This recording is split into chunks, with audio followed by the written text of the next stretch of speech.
Magandang araw po sa ating lahat na imbagnal daw kanya tayo amin. Discuss naman po natin ngayon ang series parallel circuits or ang combination ng series circuit and parallel circuit. Hopefully napanood nyo na po ang mga topics natin about Ohm's law, electrical power, series circuits and parallel circuits. Nasa description po ang mga links. Sa mga simpleng devices natin, series po ang connections madalas ng mga yan. Dahil meron itong switch at ang mismong component ng device. Ngunit may mga devices tayo na combination na ng series and parallel. Halimbawa, meron tayong isang simpleng circuit ng isang electric kettle na may light indicator. Hindi po ito yung circuit ng isang electric kettle na nag-o-automatic nag-o-off kapag narating na niya ang certain amount ng temperature. Anyway, analyze po natin yung circuit. Ito po yung papunta dun sa ating supply. Ito yung male plug natin. We have here a fuse for protection. Nandito yung kanyang switch. Nakasiris po ang connection ng fuse at saka ng switch. Ngunit may makikita po tayo dito na naka-parallel circuit. Ito yung kanyang heating element at ito naman po yung kanyang lamp indicator. Meron po itong nakasiris sa kanya na resistor. Series po yung connection ng dalawang ito, ngunit yung combination ng circuit na ito ay nakakonect in parallel with the heating element. And yung buong combination na ito ay nakaseries doon sa switch and doon sa fuse. Tandaan po natin yung gamit ng resistor na nandito ay maglilimit doon sa voltage na papasok dito sa lamp. Dahil ang lamp na ito hindi po pwedeng i-directly na supplyan ng ating power source. Dahil mas mababa po yung voltage rating ng lamp na ito compared dun sa ating power supply. Hindi katulad ng heating element dito, ng voltage rating niya ay the same doon sa power supply.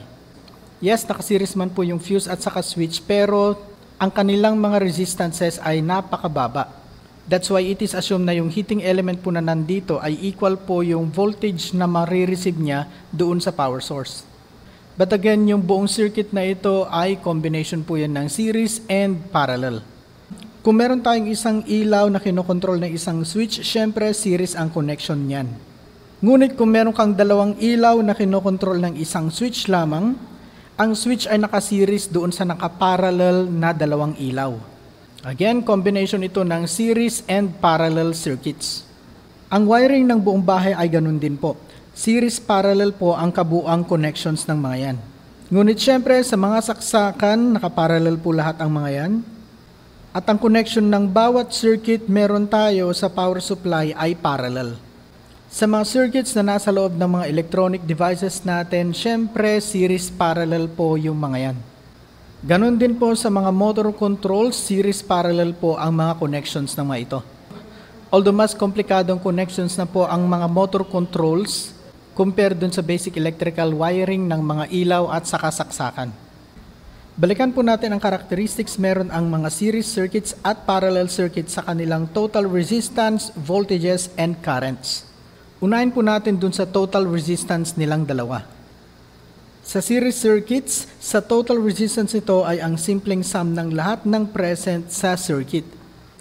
That's why we have R total equals R1 plus R2 plus kung ilan pong number ng resistance or components meron po tayo doon.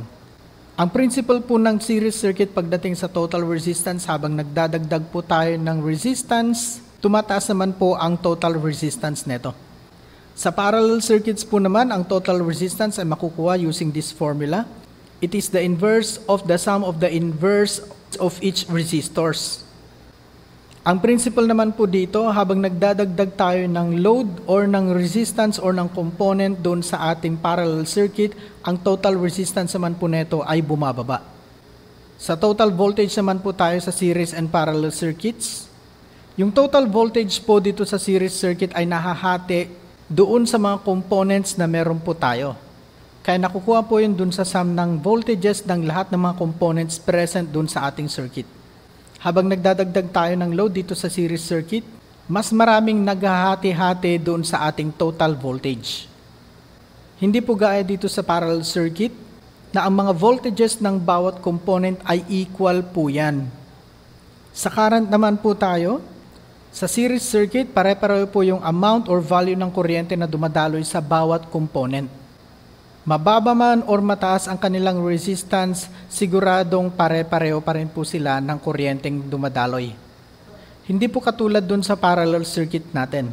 That is the sum of all the current present doon sa circuit.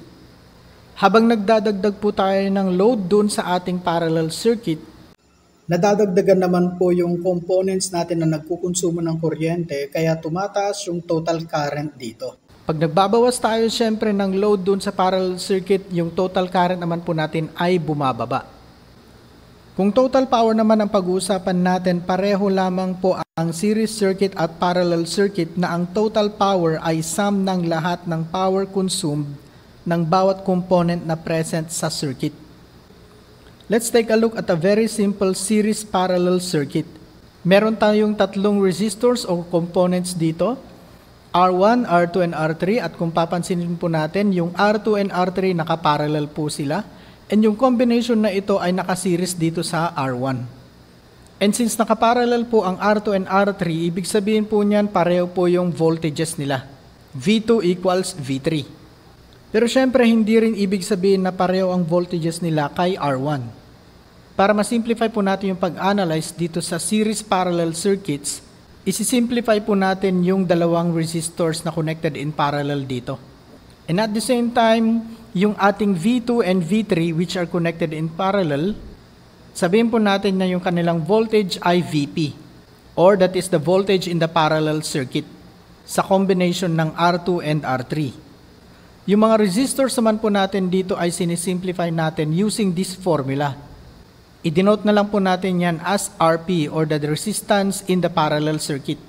Kaya yung circuit po natin na ito kapag sinimplify natin ay magiging ganito na lang po siya. Again, ginagawa po ito para mas maging madali yung pag-analyze natin sa mga circuits.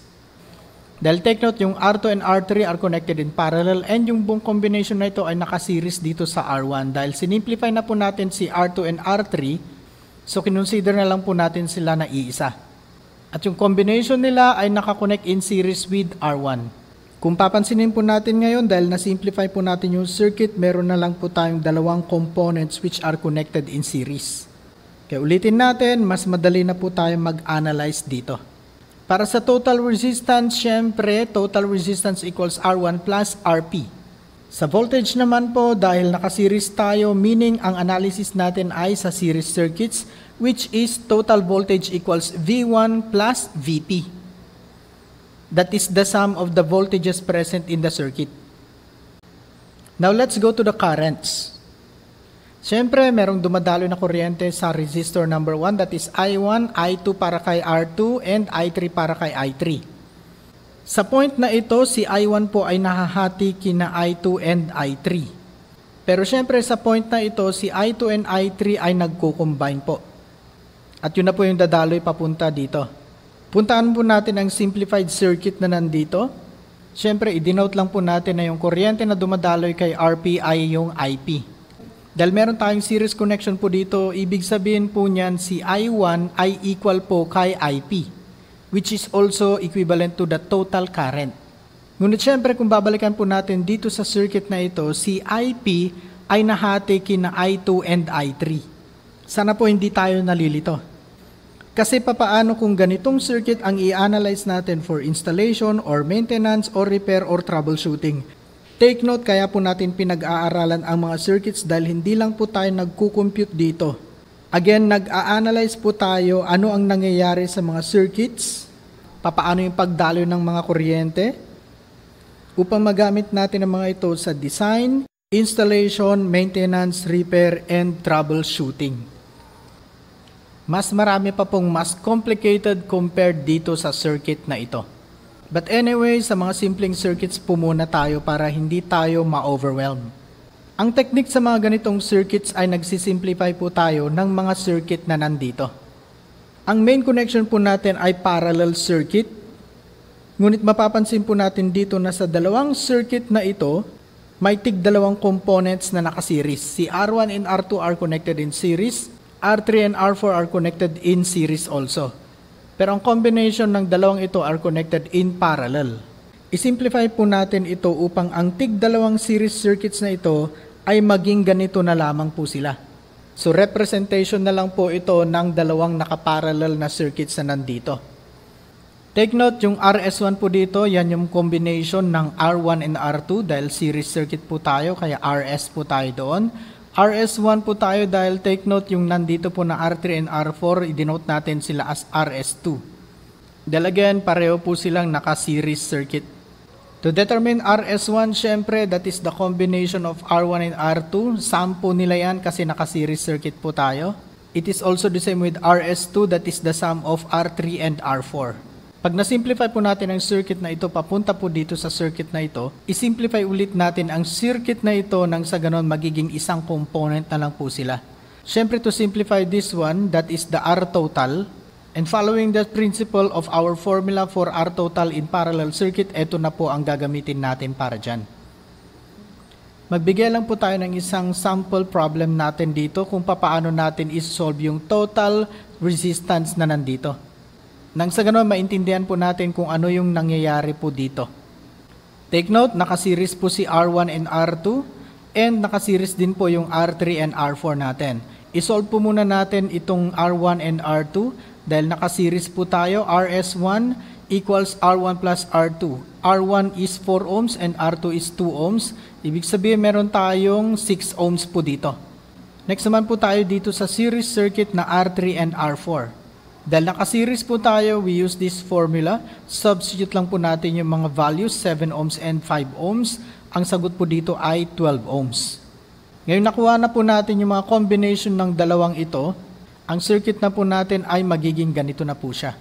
And dahil nakaparallel po tayo, we use this formula. I-substitute lang po natin yung mga values na nandito. So this is 1 over 6 ohms plus 1 over 12 ohms. Ang sagot po dito ay 4 ohms. Let's try to solve another sample dito. Still yung total resistance pa rin po ang kukunin natin. We have R1 which is connected in series with the parallel combination of R2 and R3. Siyempre para ma-solve po natin ito, kinakailangan po muna nating i-simplify itong parallel circuit natin na R2 and R3. We use this formula. Mag-ingat lang po tayo dun sa mga pag-substitute ng mga given po natin. I-substitute lang po natin yung R2 and R3 dito sa formula natin. Siyempre, magkakaroon tayo ng sagot na 6 ohms. So, pwede na po natin i-simplify ang parallel circuit natin para maging iisang component na lang po siya. And then, kung titignan na po natin yung R1 and yung RP, yung combination ng R1 and R2 dito, are connected in series na po. So, ibig sabihin, yung total resistance po natin ay R1 plus RP. That is just 3 ohms plus 6 ohms. Ang sagot po dito ay 9 ohms. Intindihin lang po natin yung principle ng series and parallel circuits. Let's have another sample here. R1 is 4 ohms, R2 is 32 ohms, R3 ay 18 ohms, and R4 ay 6 ohms. Kung i-analyze po natin itong circuit, si R2 and R3 are connected in parallel. At yung combination po na ito ay nakaseries doon kina R1 and R4. Ibig sabihin, kinakailangan po muna natin itong i-simplify. Nang sa ganon, yung circuit po natin ay maging ganito na po siya. That is RP na po yan. That is the combination of R2 and R3. And kung pupuntahan po natin itong simplified na circuit, mas madali na po tayo mag-analyze kasi nakikita po natin nakaseries po lahat ng mga components dito. To solve for RP, syempre, we use this formula. Again, be very careful po tayo dun sa mga nilalagay po natin dito sa formula. R2 and R3 po yung nakaparallel po sa atin dito. Substitute lang po natin yung mga values na 32 ohms and 18 ohms kina R2 and R3. Ang sagot po natin dito ay 11.52 ohms. Next, dito naman po tayo mag-analyze dahil nakaseries po tayo. Ibig sabihin, ang formula po natin ay R total equals R1 plus RP plus R4. Ito na po yun. I-substitute lang po natin yung mga values. R1 natin ay 4 ohms. Siyempre yung RP natin ay 11.52 ohms. R4 ay 6 ohms. Ang sagot po natin dito ay 21.52 ohms. Next, meron po tayong isang circuit dito and we are asked to solve for the total resistance. Yung total current po natin, voltages sa components number 1, number 2, and number 3 natin. And yung mga kuryente na dumadaloy sa bawat components po natin, that is I1, I2, and I3. Unahin po muna natin sa total resistance ng circuit po natin. And kung titignan po natin, ang ating R1 ay nakaseries doon sa parallel combination ng R2 and R3. So, ibig sabihin po niyan, isi-simplify po muna natin yung R2 and R3 natin para yung ating circuit ay maging ganito na lang po. Para makuha natin yung R total natin, syempre, using this circuit, meron tayong R total equals R1 plus RP. Syempre, kinakailangan muna natin hanapin yung value ng RP. We use this formula. Do not memorize this formula, please lamang po. Intindihin po natin yung principles behind the series and parallel circuits when it comes to the resistance, current, and voltages. Dahil baka mamaya po ang ilalagay po niyan imbes na R1, R2, R3, Rx, Ry, and Rz naman. Kaya mag-analyze lang po tayo. Anyway, substitute lang po natin yung mga values ng R2 which is 30 ohms and R3 which is 60 ohms dito sa formula na ito. Ang sagot po ng RP natin ay 20 ohms. Na pwede na po nating i-substitute dito sa ating equation na ito para determine natin yung total resistance. R1 ay 10 ohms plus 20 ohms, this is 30 ohms. Lagay lang po muna natin yung total resistance which is 30 ohms dito. Ang sunod naman po natin i-compute ay ang total current. Ang circuit po natin ay nakakonect dun sa 120 volt source. Siyempre para sa total current, Ohm's law po yung gagamitin natin. And since total current ang hinahanap po natin, ibig sabihin po niyan yung total voltage and total resistance po ang mga gagamitin nating values. Total voltage ay 120 volts and total resistance is 30 ohms. Substitute lang po natin, 120 volts divide this by 30 ohms. Ang sagot po dito ay 4 amperes. Lagay lang po muna natin dito yung total current. Sunod naman po natin i-compute ang mga voltages doon sa mga components natin, V1, V2, and V3. Mag-analyze po tayo sa dalawang circuit na ito. Ilagay lang po natin dito yung V1. Take note, nakakonect po in parallel ang V2 and V3. Ibig sabihin po niyan, they are equal.